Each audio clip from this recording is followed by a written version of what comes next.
Assalomu alaykum. Bugun bizning ikkinchi darsimizda VS Code muharririni yuklab olamiz. Ya'ni VS Code dasturini yuklab olamiz. Birinchi bo'lib qiladigan ishimiz, agar sizda kompyuteringiz eski variantdagi kompyuterlardan bo'lsa yoki uy kompyuterlaridan bo'lsa yoki ofis kompyuterlaridan bo'lsa, sizlar birinchi qiladigan ishinglar yoki yangi olgan kompyuterlar bo'lsa, Microsoft Edge yoki boshqa internet veb brauzerlaridan foydalangan holatda sizlar qiladigan ishinglar birinchi bo'lib Microsoft Edge ga kirib Chrome dasturini yuklab olish. Shu joyga Chrome download deb yozsanglar, sizlarga Chrome ni yuklash qismini chiqarib beradi. Shulardan foydalanib qaysidir birini yuklab olasizlar. Xo'sh, keyingisi yuklab olingandan so'ng Chrome dasturiga kirib, Chrome brauzeriga kirib, o'zingizning akkauntingizni ochib olasiz. Bu kerak juda ham.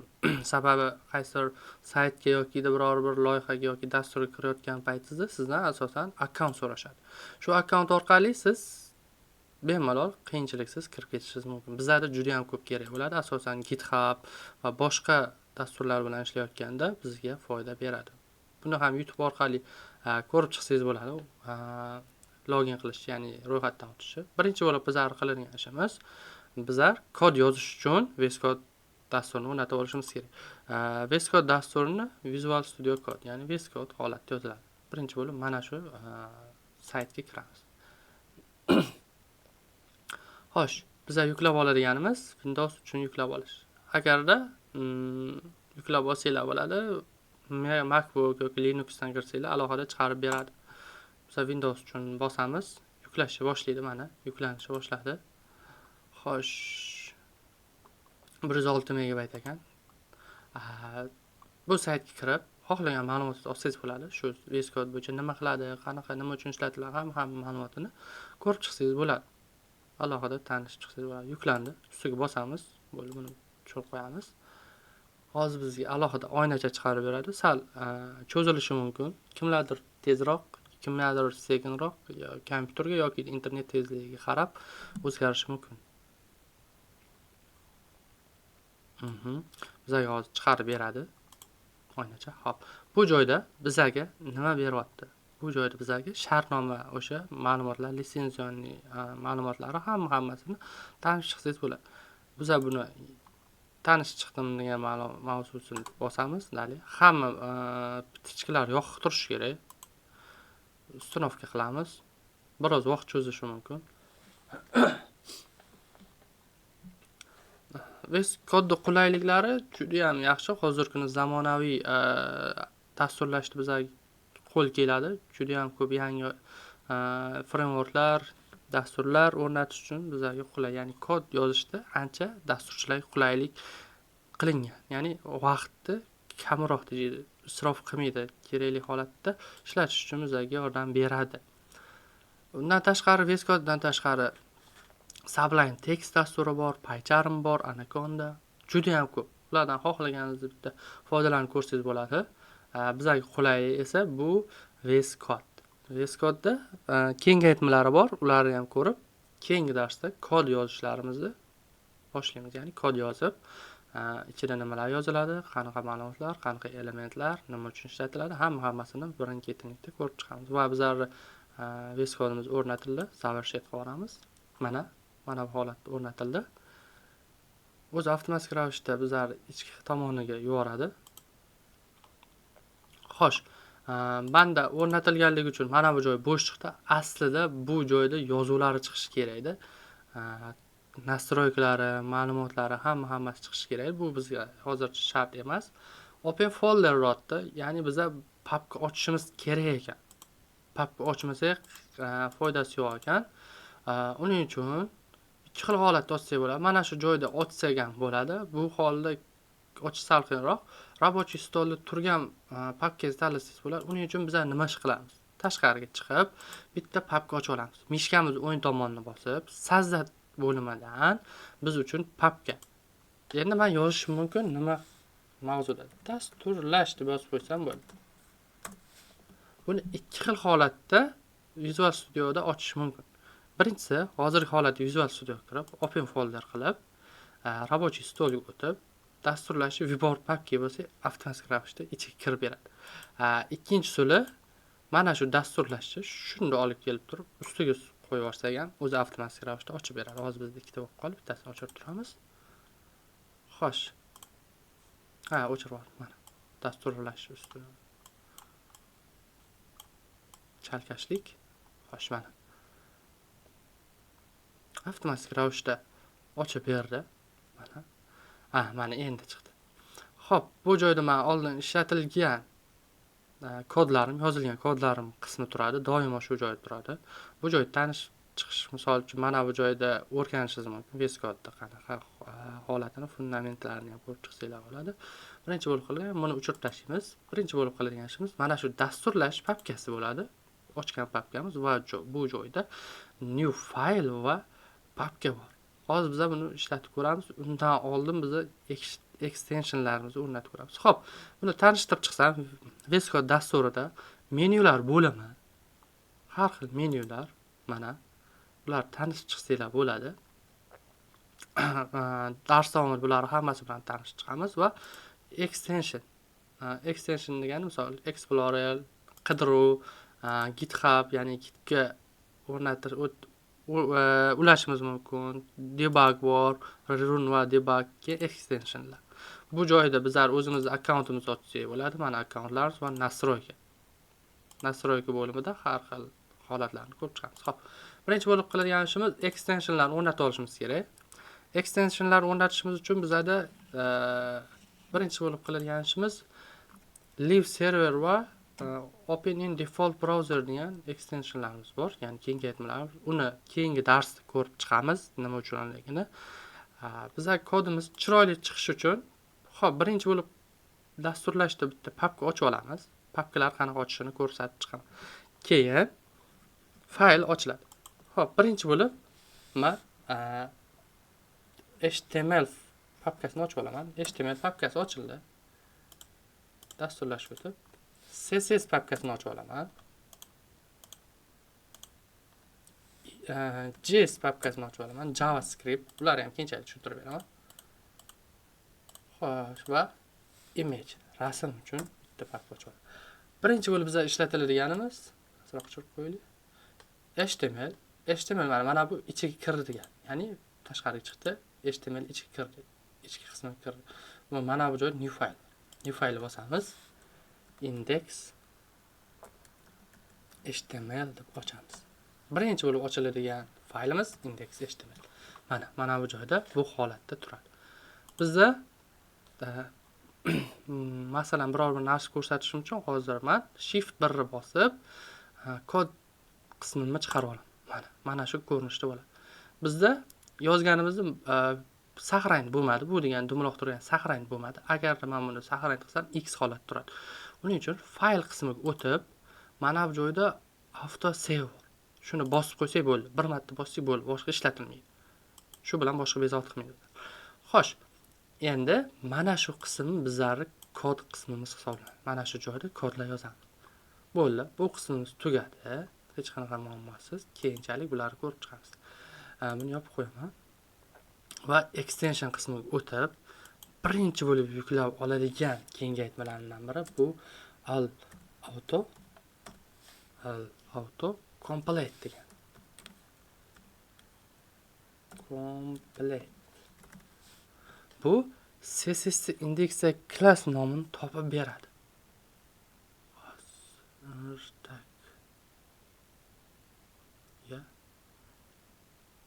Menimcha bu topilmadi. Nima uchun? Auto to'g'ri yozdim. Nega chiqarib bermadi? Faqatgina bu Pythonligini chiqarib beryapti. Menimcha o'zgargan bo'lishi mumkin. Uni ham bir tekshirib ko'raman. Auto complete. Xo'sh. Ikkinchisi bizda auto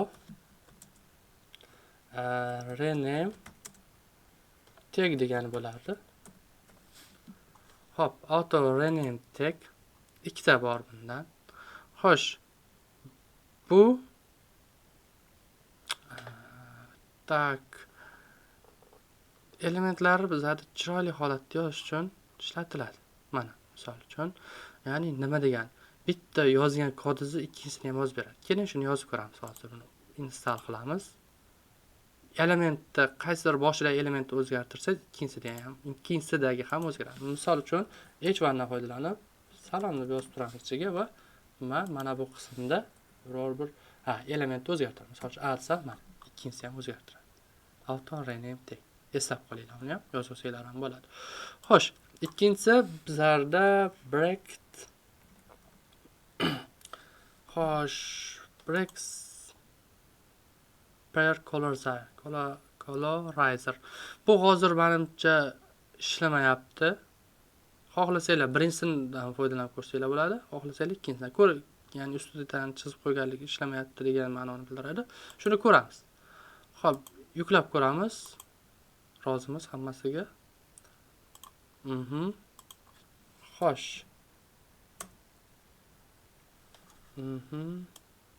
Menimcha bunimizda nima muammo bor? Xo'sh. Misol uchun script fayldan foydalanib ko'raman. Function demo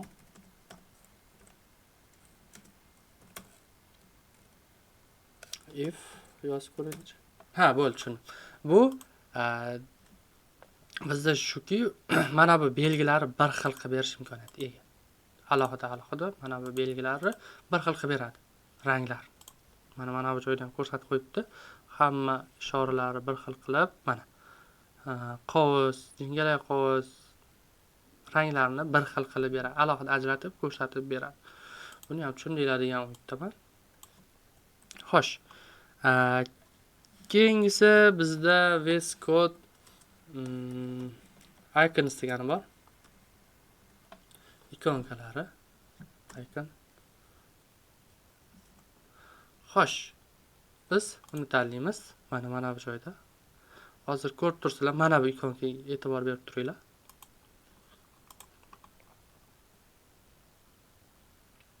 Har xil holatlarni o'zgartirib beradi. Bundan o'rnatilib olsin. O'rnatildi. Ko'rishinglar mumkin. Mana. Ko'rdinglar, hammasi o'zgartirildi. Buni sal mana buni ham o'rnatsanglar bo'lar, bu o'chirilgan ekan. Buni ham ko'rib chiqdik. Xo'sh, auto complete tag ko'rdik. Boya auto boshqasini ko'rdik. Bu safar boshqasini ko'ramiz. Auto complete tag. Mana. Bu ham boyagi mana bunga qarab bir xil ekan bu ham. Ya'ni o'sha sherigi o'zgaradi. Buni ham xuddi shu ikkita o'rnatovsanglar bo'ladi buni ham. Boyagi bilan bir xil holatda ishlargan. Ya'ni misol uchun h1 ni boshqa b elementi o'zgartirmoqchi bo'lsangiz, o'shanda ikkala holatda ham o'zgarishi mumkin ekan. Xo'sh, qolgani yana bittasi bor, adashmasam hozir. Indent rainbow. Mana bu. Bu yozgan kodlarimizni qatorlar mana bu holatda to'g'rilab beradi. Oralarni ochib, qaysi birini qaysi joyga tashalganligini ko'rsatib beradi.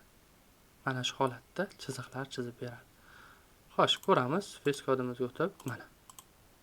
Buni ham o'rnatovsanglar bo'ladi. Bunda qulayliklari yaxshi, hech qanaqa muammosiz ishlatadi. Keyingisi V3S web validator degani bor. Mana bu. Bu nima qilib beradi? O'sha sizdagi uchrayotgan xatolarni to'g'rilab beradi. Misol uchun sherigi qolib ketgan bo'lsa, sherigini yoki biror bir belgi qolib ketgan bo'lsa, belgisini topib beradi. Qo'sh o'rnatilyapti mana. Mana bu joyda o'rnatilayotganini bildirib turadi. Xo'sh, ko'ramiz keling. Misol uchun men div ochaman, div elementini. Div elementini ichida yana bitta div elementi ochib qo'yib, mana buni o'chirib qo'yaman. Sherik. Bu joyda ikkilasi o'chib ketdi.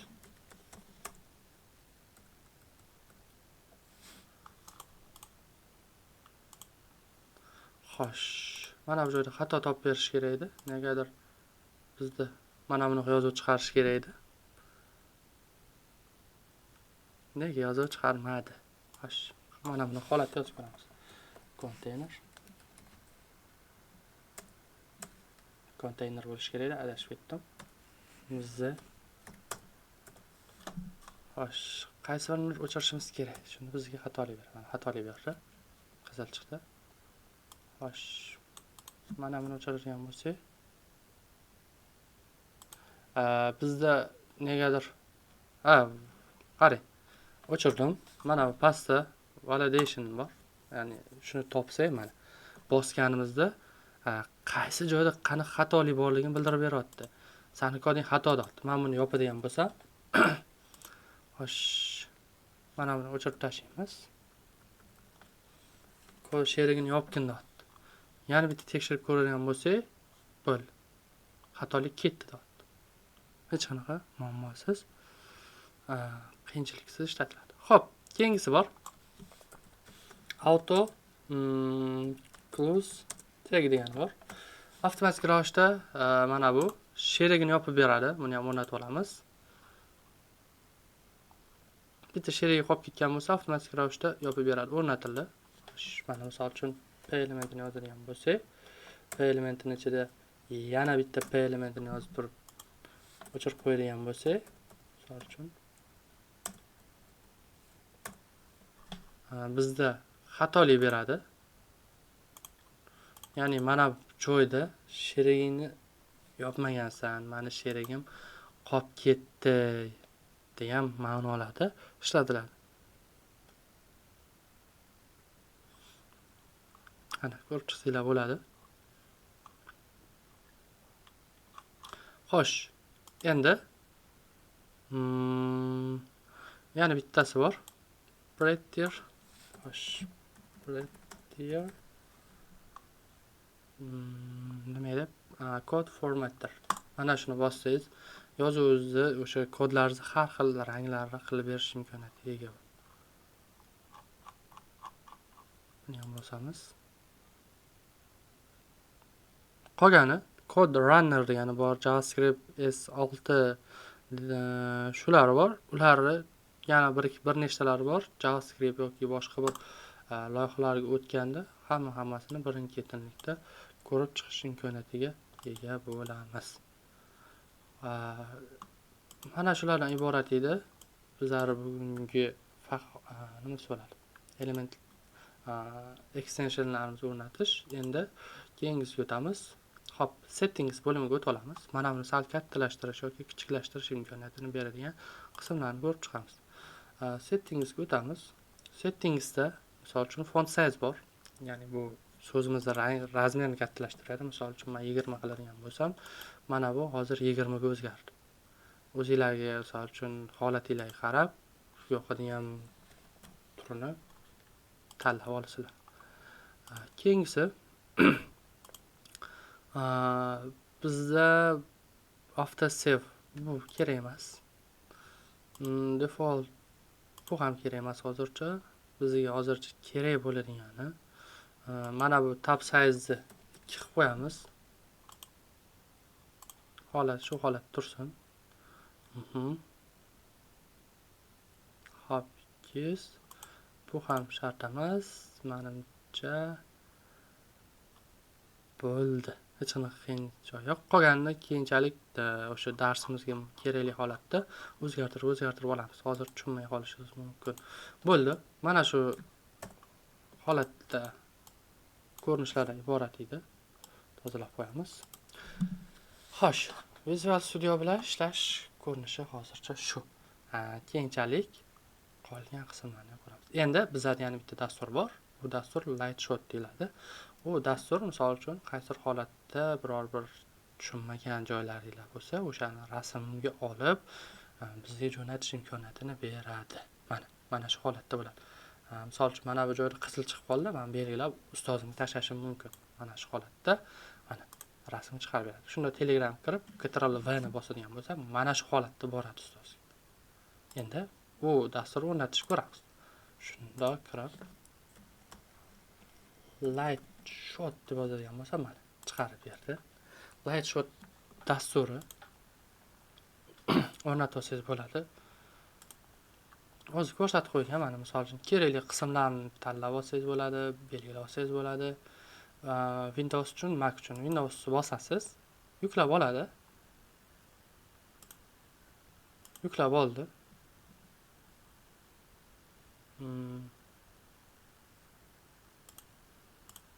Yuklab olindi.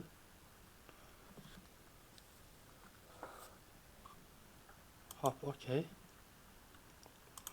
Roziman. Hammasiga roziman. Bo'laman. O'rnatiladi. Va bizda print screen degan qismi bo'ladi. PRTSK degan joy bo'ladi. O'sha qismdan, ya'ni ko'rinishdan got of boramiz. Ikkimat ketib qolibdi. Klaviatura deylik. Xo'sh, klaviaturada rasm qismiga o'tib, mana bu rasmni ochaylik.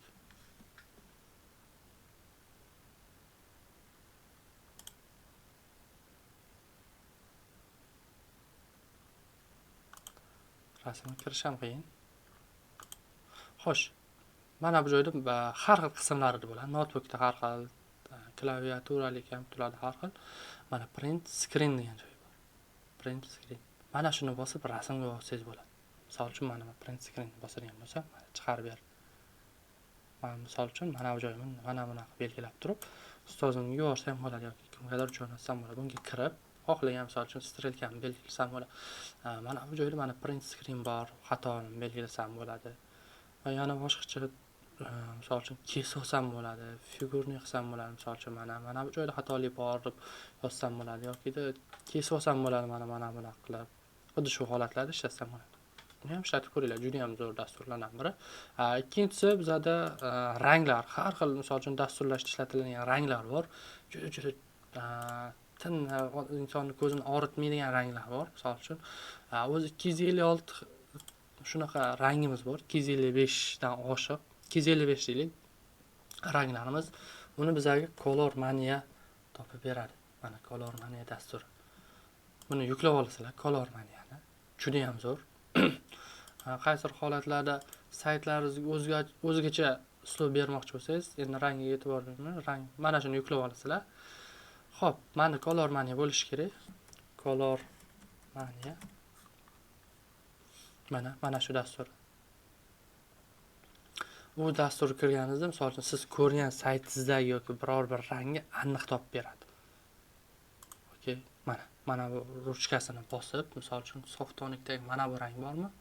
Yoki mana bu soch rangi yoki mana bu rang bo'lsa, mana xohlagan joyingizni tanlasangiz, RGB dan foydalansangiz bo'ladi. Buni biladiganlar bor, bilmaydiganlar bor. Keyinchalik ko'ramiz. Siz RGB siz mana xohlagan rangingizni tanlab beradi. Oq bo'lsa oq yoki mana bu rang bo'lsa mana. Shunda kopiya bo'lsangiz, avtomatik ravishda ko'chiriladi. Ctrl+V bilan yoqib o'tib tanlab olsangiz bo'ladi. Har xil ranglar bu orqali qiyinroq ranglar topib olsangiz bo'ladi. Misol uchun rangini bilmaysiz-ku, kodini mana misol uchun. Xuddi shu holatlarda mana ko'rib chiqsangiz bo'ladi. Bitta ko'rib juda ham yaqinlashtiradi. Zo'r dasturlardan biri hisoblanadi. Shu Color Maniani yuklab ham bo'ladi. Juda ham zo'r dasturlardan biri. O'rnatib ko'ringlar, juda ham zo'r. Endi keyingi darsda biz birinchi bo'lib kodimizni yozib ko'ramiz, birinchi kodimiz va web brauzerimizni yasab ko'ramiz. Web brauzerimizni ochamiz. Menimcha tushunarli bo'ldi. Savollar bo'lsa yozib qo'ysanglar bo'ladi. Hammaga rahmat. Charchamanglar.